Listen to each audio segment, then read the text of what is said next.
Hi all, ನೋಡಿದ್ರಲ್ಲ ನಮ್ಮ ಚಿಕ್ಕಿ ಎಷ್ಟು ಕ್ರಿಸ್ಪಿಯಾಗಿ ಬಂದಿತ್ತು ಅಂತ. ಇದು ಸೂಪರ್ ಆಗಿರೋ ಪ್ರೋಟೀನ್ ಬಾರ್ ಅಂತಲೇ ಹೇಳ್ಬೋದು. ಪೀನಟ್ಸಲ್ಲಿ ಅಂದರೆ ಶೇಂಗಾದಲ್ಲಿ ಜಾಸ್ತಿ ಪ್ರೋಟೀನ್ ಕಂಟೆಂಟ್ ಇರುತ್ತೆ. ಸೊ ಇದು ಮಕ್ಕಳು ಅವಾಗವಾಗ ಏನಾದರೂ ತಿನ್ಲಿಕ್ಕೆ ಬೇದಾಗ ಈ ಥರ ನೀವು ಕೊಟ್ಟರೆ ಮಕ್ಕಳು ಸಹ ತುಂಬ ಖುಷಿಯಾಗಿರ್ತಾರೆ ಮತ್ತು ಅವರ ಆರೋಗ್ಯಕ್ಕೂ ಕೂಡ ತುಂಬಾ ಒಳ್ಳೆಯದು. ಸೊ ಕ್ವಿಕ್ಕಾಗಿ ಇದನ್ನು ಹೇಗೆ ಮಾಡೋದು ಅಂತ ನೋಡೋಣ. ಸೊ ಪ್ರತಿ ಸ್ಟೆಪ್ಪನ್ನು ನೀಟಾಗಿ ನೋಡಿ. ಇದು ಸ್ವಲ್ಪನೇ ಮಿಸ್ಟೇಕ್ ಮಾಡಿಬಿಟ್ರೆ ನಮ್ಮ ಚಿಕ್ಕಿ ಚೆನ್ನಾಗಿ ಬರೋದೇ ಇಲ್ಲ. ಸೊ ಫಸ್ಟು ನಾನು ಲೋ ಫ್ಲೇಮಲ್ಲಿ ಇಟ್ಕೊಂಡ್ಬಿಟ್ಟು ಶೇಂಗಾನ ಹುರ್ಕೊಂಡಿದ್ದೆ. ಆಮೇಲೆ ಅದರ ಸಿಪ್ಪೆನ ಸ್ವಲ್ಪ ತೆಗೆದುಬಿಟ್ಟು ಅದನ್ನು ಮಿಕ್ಸಿಗೆ ಹಾಕಿದ್ದೆ. ಸೊ ಈಗ ಒಂದರಷ್ಟು ಬೆಲ್ಲನ ತೊಗೊಂಡ್ಬಿಟ್ಟು ಅದನ್ನು ಕರಗಿಸ್ತಾ ಇದ್ದೀನಿ. ಸೊ ಅದಕ್ಕೆ 1 ಸ್ಪೂನಷ್ಟು ತುಪ್ಪ ಮತ್ತು 1 ಸ್ಪೂನ್ ಮಾತ್ರ ನೀರು ಹಾಕಿದ್ದೀನಿ. ಈಗ ಒಂದು ಸ್ವಲ್ಪ ಏಲಕ್ಕಿನೂ ಕೂಡ ಜಜ್ಕೊಂಡ್ಬಿಡೋಣ. ಇದು ಫ್ಲೇವರ್ ಅಂತೂ ಸೂಪರ್ ಆಗಿರುತ್ತೆ, ನೀವು ಏಲಕ್ಕಿ ಮಿಸ್ ಮಾಡಲೇಬಾರ್ದು. ಇದನ್ನು ಸಹ ಸಣ್ಣಾಗಿ ಕೊಟ್ಬಿಟ್ಟು ಹಾಕಿದ್ದೀನಿ. ಮತ್ತು ಇದು ಬಂದಿದೆ ಇಲ್ಲ ಚೆಕ್ ಮಾಡೋಕ್ಕೆ ನೀರಲ್ಲಿ ಸ್ವಲ್ಪ ಹಾಕಿದ್ದೀನಿ. ನೋಡಿ ಆಲ್ರೆಡಿ ಬಂದಿದೆ. ಈ ಥರ ಟ್ಯಾಪ್ ಮಾಡಿದಾಗ ಇದು ಟಕ್ ಟಕ್ ಅಂತ ಸೌಂಡ್ ಬರಬೇಕು ನೋಡಿ.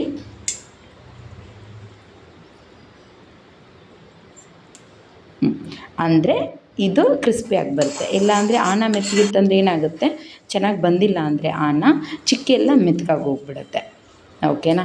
ಸೊ ಈಗ ಒಂದು ಇದಕ್ಕೆ ಎಣ್ಣೆನ ಹಚ್ತಾ ಇದ್ದೀನಿ. ಸೊ ಇದನ್ನು ಹಾಕಿದ ತಕ್ಷಣ ನಾವು ಅದನ್ನು ನಮ್ಮ ಸ್ಟಫನ್ನು ನೆಲದ ಮೇಲೆ ಹಾಕಿಬಿಡಬೇಕು. ಅಂದರೆ ನೀವು ಒಂದು ಸ್ವಲ್ಪ ಎಣ್ಣೆನ ಗ್ರೀಸ್ ಮಾಡಿಬಿಟ್ಟು ಇಟ್ಕೊಳ್ಳೋಣ.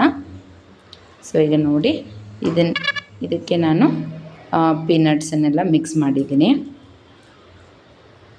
ಸೊ ಇದು ಬೇಗನೆ ನೀವು ಇದನ್ನು ಲಟ್ಟಿಸ್ಕೊಂಡು ಬಿಡಬೇಕು. ಸೊ ನಾನು ಲತ್ತುನ್ಗಿಲಿನ ಅದಕ್ಕೂ ಕೂಡ ಸ್ವಲ್ಪ ಎಣ್ಣೆಯನ್ನು ಹಚ್ಚಿಬಿಟ್ಟು ಈ ಥರ ಚೌಕ್ ಶೇಪಾಗಿ ಮಾಡ್ಕೊತಾ ಇದ್ದೀನಿ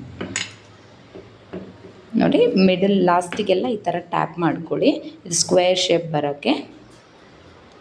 ನೋಡಿ ಈ ಥರ ಆಗಿದೆ ಇದೀಗ. ಸೊ ಇದನ್ನು ನಾನು ಕಟ್ ಮಾಡ್ತಾಯಿದ್ದೀನಿ.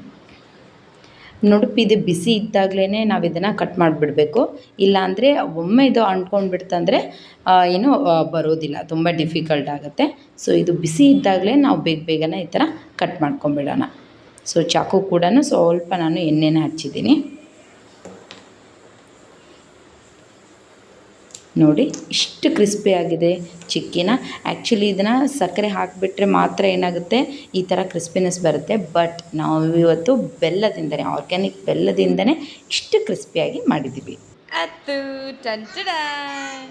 ಚಿಕ್ಕಿ ತಗೋ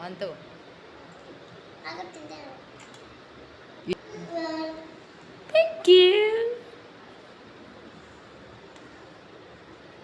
ಅಮ್ಮ. ಹೆಂಗೈತಮ್ಮ ಬಿದು, ಹೆಂಗೈತಿ? ಸೊ ನೀವು ಕೂಡ ತಡ ಮಾಡದೆ ಈ ರೆಸಿಪಿನ ಮನೆಯಲ್ಲಿ ಟ್ರೈ ಮಾಡಿ, ತುಂಬಾ ಟೇಸ್ಟಿಯಾಗಿರುತ್ತೆ. ಸೊ ಮತ್ತು ನಾನು ಹೇಗೆ ಬಂತು ಅಂತ ಕೂಡ ಕಮೆಂಟ್ ಮಾಡಿ. ಈ ರೆಸಿಪಿ ನಿಮಗೆ ಇಷ್ಟ ಆಗಿದ್ದರೆ like, share and subscribe. Thank you.